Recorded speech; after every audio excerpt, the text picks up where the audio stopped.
With the new school year, many students are longing to belong in a community or other organization. However, some of them require an initiation rite, usually in the form of hazing. May mga fraternities na mag-invite sa mga freshmen to join them. And it's up to the freshman to choose kung ano yung tingin niyang fraternity na fit dun sa kanyang objective. Hazing is an initiation rite for admissions into membership in a fraternity, sorority, or organization, usually placing the recruits or neophytes in embarrassing situations or are subjected to psychological and physical suffering. Hazing by itself is not totally prohibited. It is when this act of hazing will go beyond what the basic purpose is. Kasi if you look at the definition of hazing, it's basically compelling somebody to perform something, not necessarily physical. What law discourages hazing in schools and universities? What benefits do members of fraternities or sororities get for them to surpass hazing? What should schools do in order to control hazing initiations of organizations affiliated with them? Good evening. You are watching Legal Help Desk on the Solar News channel. This show is about making the law work for you by giving legal advice on topics that matter to you. I'm attorney Karen Jimeno. And I'm attorney Rod Nepomuceno. Tonight, we'll be discussing your legal rights on the issue of hazing. What you need to know when your child or someone you know is joining an organization or frat that practices hazing, and what you need to do should anything unfortunate happen from such practice. Joining us tonight is attorney Reynold Munsayak. He teaches criminal law review at the San Sebastian College of Law and is a member of UP Alpha Sigma fraternity. We also have with us Enrico de Guzman, president of Campus Security Management Association of the Philippines and lecturer on campus security management. Good evening, attorney Reynold. Good evening. Thank you for inviting us here. Good evening, sirs. Thank you. No, this topic is quite close to my heart because I've had personal experience, not so much in joining a frat, but I almost joined. Kaya pala walang pasan si Rod. But no, but seriously, just last year we had 2 students die of hazing. from the same school. Yes. January 2012 and July 2012 again. So parang it's very fortunate. it looks like the law seems ineffective in stopping this. And I was looking at the statistics. Parang this goes way back, 1954, may namatay na ng hazing. Yes. But it wasn't as often ng 1954 to 98. It was increasing. Pero starting by 2006, 2012, every year may namamatay sa hazing. So maybe we start with attorney Enrico who talks about campus security. Why do you think nagiging prevalent? Well, first of all, I would like to reiterate what I had told Saskia, that I'm not a lawyer. That's fine. But you are the president. But you seem like kasi Rod was saying that he was your... Well, I call him sir. Yes, sabi niya, professor yan. So I thought you were a law Not a professor of law, but a professor. But I always tell educators and those directly involved in security of the campus that they have to study law. Because oftentimes law will be the tools of parents in dealing with problems of their children, especially in terms of discipline. But sir, why are they joining? What is the compelling reason? You see, sometimes, or most of the times, it's a home factor. How the experience at home, how parents deal with their children. So some of these students are looking for that sense of belongingness, and especially nowadays that most of the parents are away. They are single parents. Working abroad. They're working abroad. Yes. And you mentioned as early as sorry. Sorry. So when you speak to schools, ano yung tip nyo normally to parents to make sure that their kids do not join fraternities or sororities that endanger their lives? I always tell them quality time matters. That whenever they have the chance, be with their children. Take time to have a bonding with their children. Sorry, you were saying earlier, you mentioned that as early as grade 7. Yeah. They're already being invited. Yeah. They're already being invited to In fact, fraternities. one of the exclusive schools in Makati invited me to talk on fraternity because these are boys in the grade 7, because recruitment in fraternity starts even in the elementary grade 6, grade 7. Now, elementary and high school, sir, it is really prohibited. Yes. And so, meaning any membership or any student who joins for frats. And I would like to clarify that they have to check with the Department of Education, because in my experience, I got hold of a circular coming from the Department of Education that fraternity in the elementary and the high school is banned. Is banned Yes. in They are not high allowed to school join and fraternity in the elementary and the high school. Okay, but now let's go to Attorney Reynolds, because another big misconception among people is that hazing is absolutely illegal or prohibited by law. So I think this is a good time, Attorney Reynolds, for you to clarify na pwede naman talaga ang hazing. Actually, hazing is not illegal per se. So calling Republic Act 8049 as the anti-hazing law is really inaccurate because it only regulates the act of hazing. Yes. It is allowed provided that you will comply with the requirements under the law. Okay. So the law ano yung mga defines hazing. requirements? When you will conduct your initiation rites, there must be notice to the school 7 days prior to the initiation rites. The initiation rites must not exceed 3 days, and there must be no infliction of physical violence. So while hazing is also defined as the infliction of psychological suffering, what is punished under Republic Act 8049 is only the infliction of physical violence. Okay. No, we have to qualify that. You mentioned earlier, Yes. the infliction of physical violence is different from a person who suffers physical pain. Yes. Right. For example, if you ask someone to run around or maybe do 1,000 push-ups, that's fine, right? Yes, because hazing covers the infliction of physical suffering. However, there is only a penalty for the infliction of physical harm and physical violence. Meaning, if you will ask your neophyte to do 100 push-ups, that will be inflicting physical suffering on the part of that neophyte, but that will not be penalized under the law because there is no physical violence. Yung other extreme naman dyan would be types of hazing that are not physical. Yung mga pag pinapahiya mo, and of course, I also studied in UP, yung mga tumatakbo Oblation nga man. sa oblation na very famous, yung mga hubad, di ba? Yeah. So, this is apparently allowed under the law. Yes, again, hazing covers psychological suffering.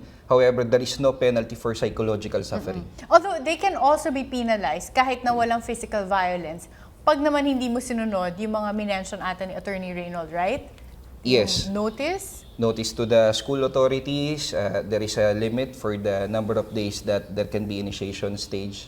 How many days lang dapat? 3 days. But wait, those are the provisions provided no? by law. You have to do this in order Yes. to have a valid or a legal hazing or initiation. But what are the penalties if you don't follow that? That is one big loophole in that law. Okay. Because the law mandates that there must be notice to the school, that you must comply with these requirements. However, if you will not comply with those requirements, there will be no penalty on the part of the organization.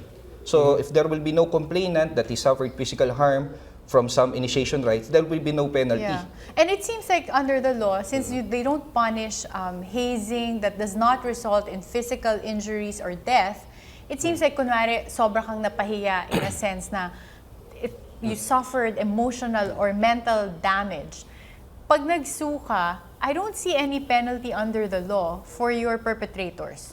Because the consent of the neophyte to undergo such initiation rite is one of the factors that it was even considered by the Supreme Court in that very famous Lenny Villa case. Because the person, the neophyte, knew what he was getting into. Yes. And he consented. So that's a little bit of, I guess that's a problem more for college students when Yes. they reach the age of 18. But sir, for sa mga high school, elementary, there's no such thing. The school takes on a bigger responsibility for elementary and high school. Right? Well, Atty. Musiak knows this. The school follows the principle of the special parental authority.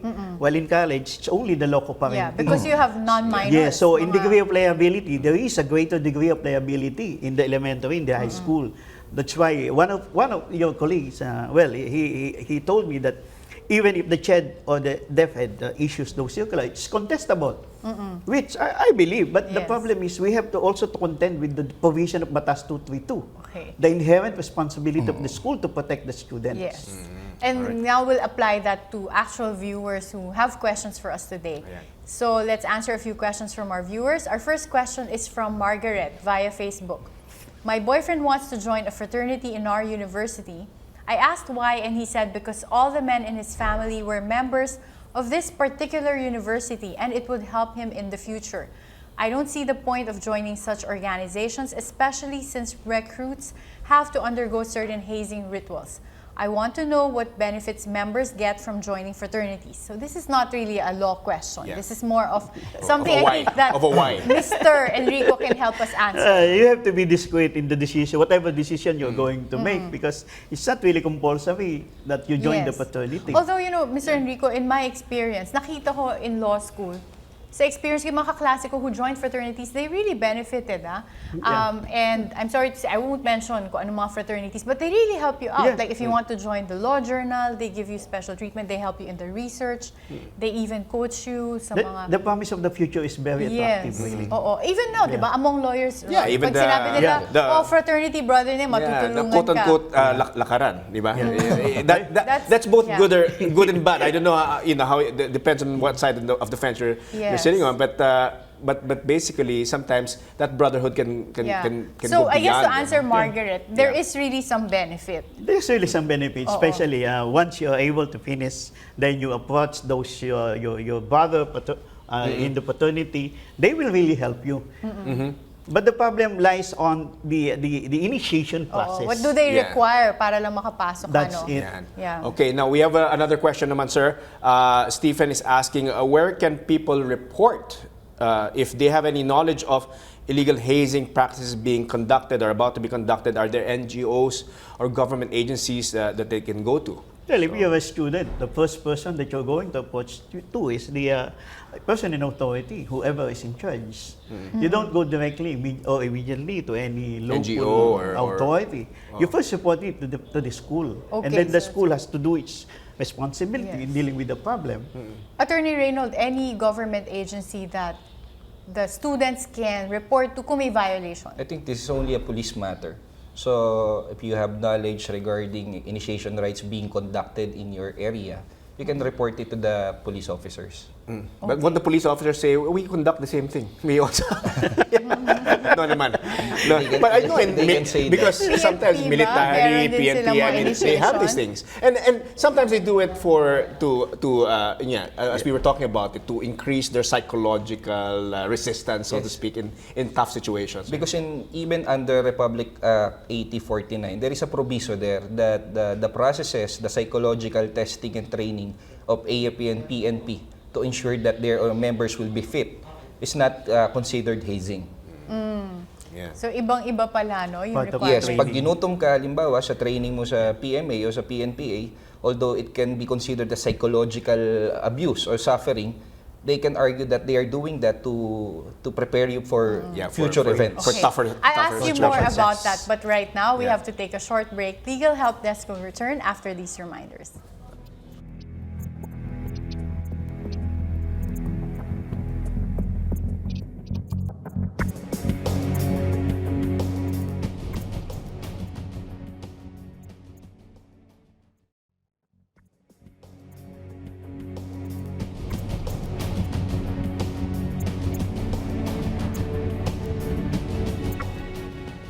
You're still watching Legal Help Desk on the Solar News Channel, and we are still joined by our guests, Attorney Reynold Munsayak of San Sebastian College and Enrico de Guzman of Campus Security Management. And thank you for joining us. Thank you again for joining us. Yes. Now, there's still a lot of questions in my mind. No? As you mentioned earlier, Attorney Munsayak, Attorney Reynold. So, if in your experience, have you ever had a situation where the fraternity or the organization will have to ask for permission from the school? Because that's what the law that's provides. the requirement, di ba? Ang But in question is, reality, may sumusunod may ba? sumusunod ba niyan? And the school is required, and that's the next question, the school is required to put in 2 reps there in the hazing event. So the first question is, do you know of any organization who does that? Well, since the enactment of Republic Act 8049, I'm not aware of any organization that is complying with this that rule. requirement. Yeah, Now- which is surprising kasi every year may namamatay since 2006. Yeah, meaning they that's- just really don't follow the law. And then the second question, sir, is would you, as a school authority, would you attend a hazing ritual? That's No- the irony of it. If I am the person in authority, I would not agree to join the initiation rite of any fraternity, Yeah. considering what is happening. You mean kasi pwede kang maging liable? For any incident that would happen, which is very undesirable, I will be involved. Yeah. I will be liable. Which also brings me to an interesting part of the law. So, pagka ikaw yung mga member ka ng faculty, pwede kang maging liable. You can be liable as a principal to the crime of hazing. I mean, hazing resulting in death or serious physical injuries.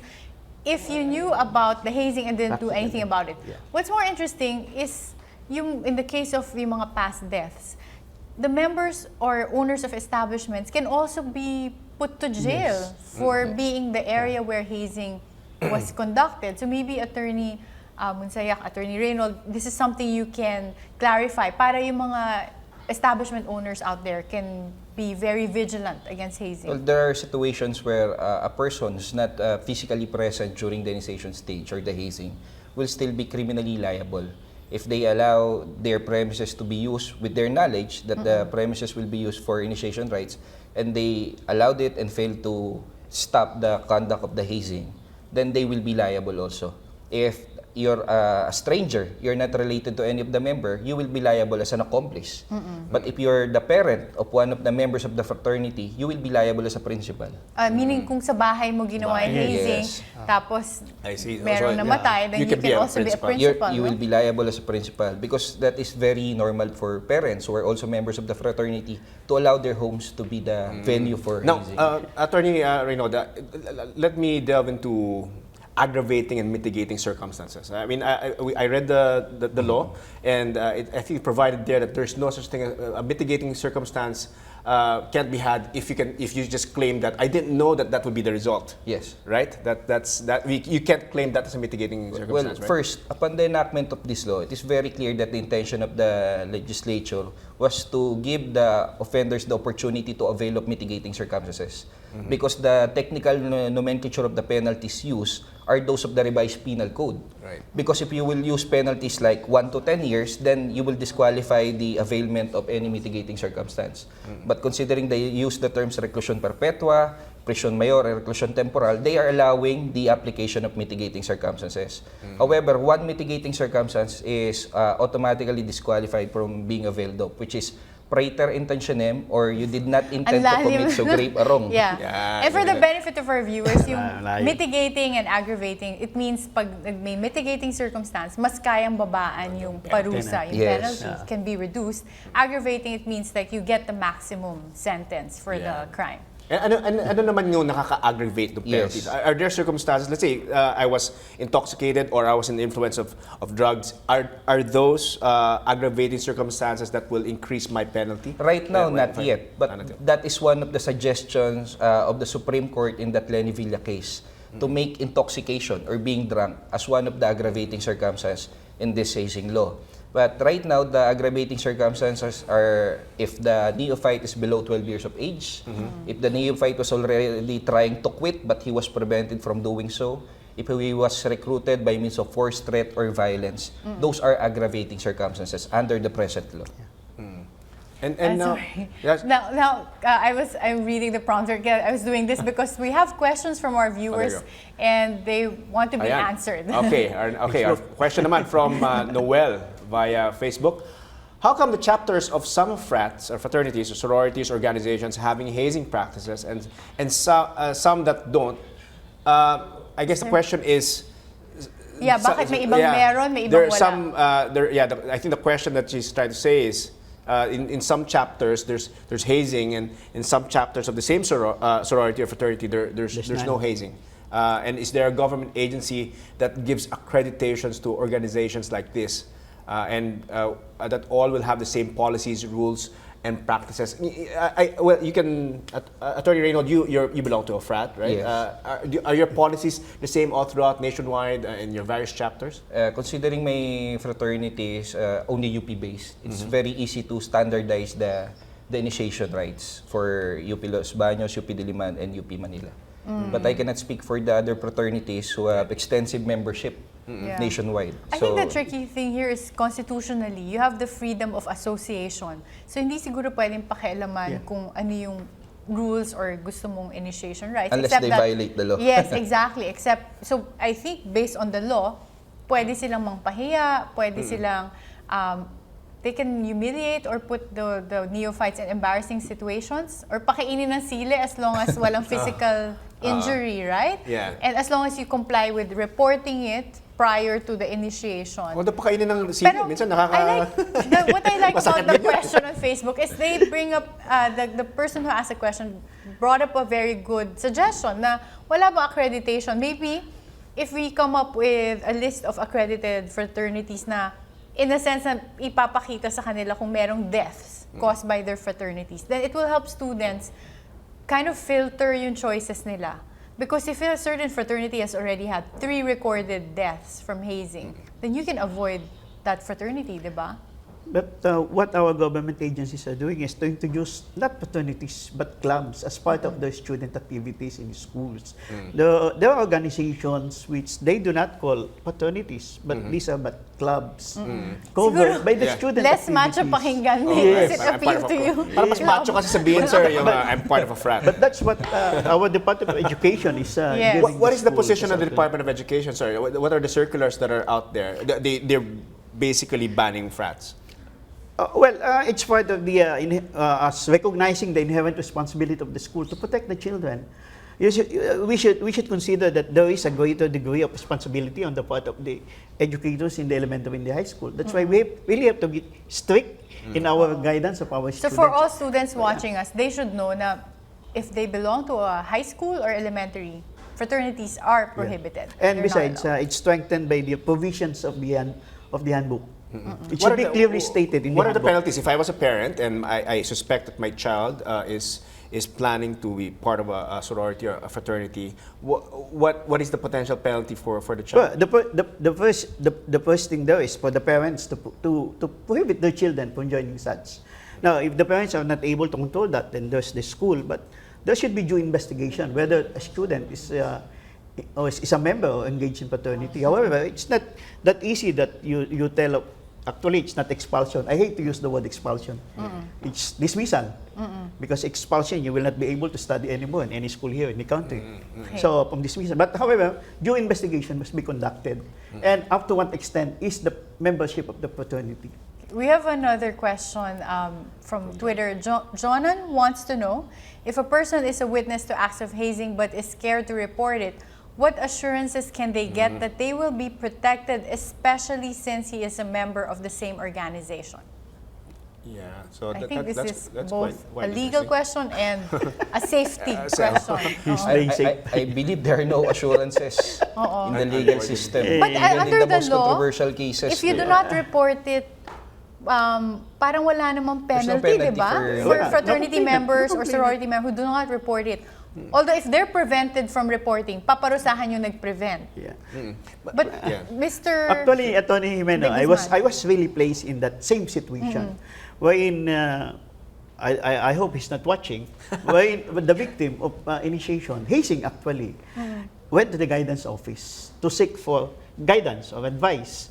And the guidance counselors called me up and told me of the incident. But I have to tell them he has to come up in the open to file a complaint that he was a victim. Because I cannot move, I cannot act, I cannot even call his parents. Yeah, And to tell that he is afraid that something might happen to him, well, I cannot directly say that I can protect him because he will not always be with me. Yeah, so walang witness Yeah. protection program for That's why he has anti-hazing. yeah, he has to It come is tough. voluntarily, and so I can call for the parents, Yeah. and we will discuss And that's matters. hard kasi di ba yung mga fraternities, they really band together Yeah. and they act together. So pwede kang mabully sa school. Yeah, and one fear is the hazing part when you're joining. The other fear is that our topic last week, which is bullying. If you don't join, Yeah. you get bullied. You know, Yes, so and that's you go this to is the the same continuation. school, paano mo Yeah. silang tataguan, di ba? So there's a lot of things to cover, and unfortunately, that is all the time that we have. We Yes. should really have a part 2 Yeah. of this. But we'd like to thank our guests tonight. Attorney Reynold Monsayac and Mr. Enrico de Guzman for being with us tonight. Sirs, thank you. Thank you very much. Thank Hope you. we can invite Yeah, you again. maybe last Hopefully. minute, last tips Yeah. to Yeah. the parents and students out there. Yes. Any final tips sa mga parents and the students? On my part, I also do not believe in hazing, although I'm a frat man. I believe that brotherhood is built by shared experiences and not necessarily by shared pain. So, Good words. Yeah. Fantastic word, sir. They are looking for best friends, and I will always tell them that the best friends and the best sanctuary to go is the home, and the best friends are the parents. That's So we good. have new A best lot of friends parents now. will be glad to hear that. All right. Thank you very much, Attorney Monsayac, and of course, Mr. de Guzman. Thank you so much. Thank you I'm very Attorney Rod Nepomuceno. And I'm Attorney Karen Jimeno. Join us again next Monday as we discuss on the topic of Marriage 101, the essential and formal requirements before getting married. Since it's June, Yeah. wedding month. Good night. Perfect.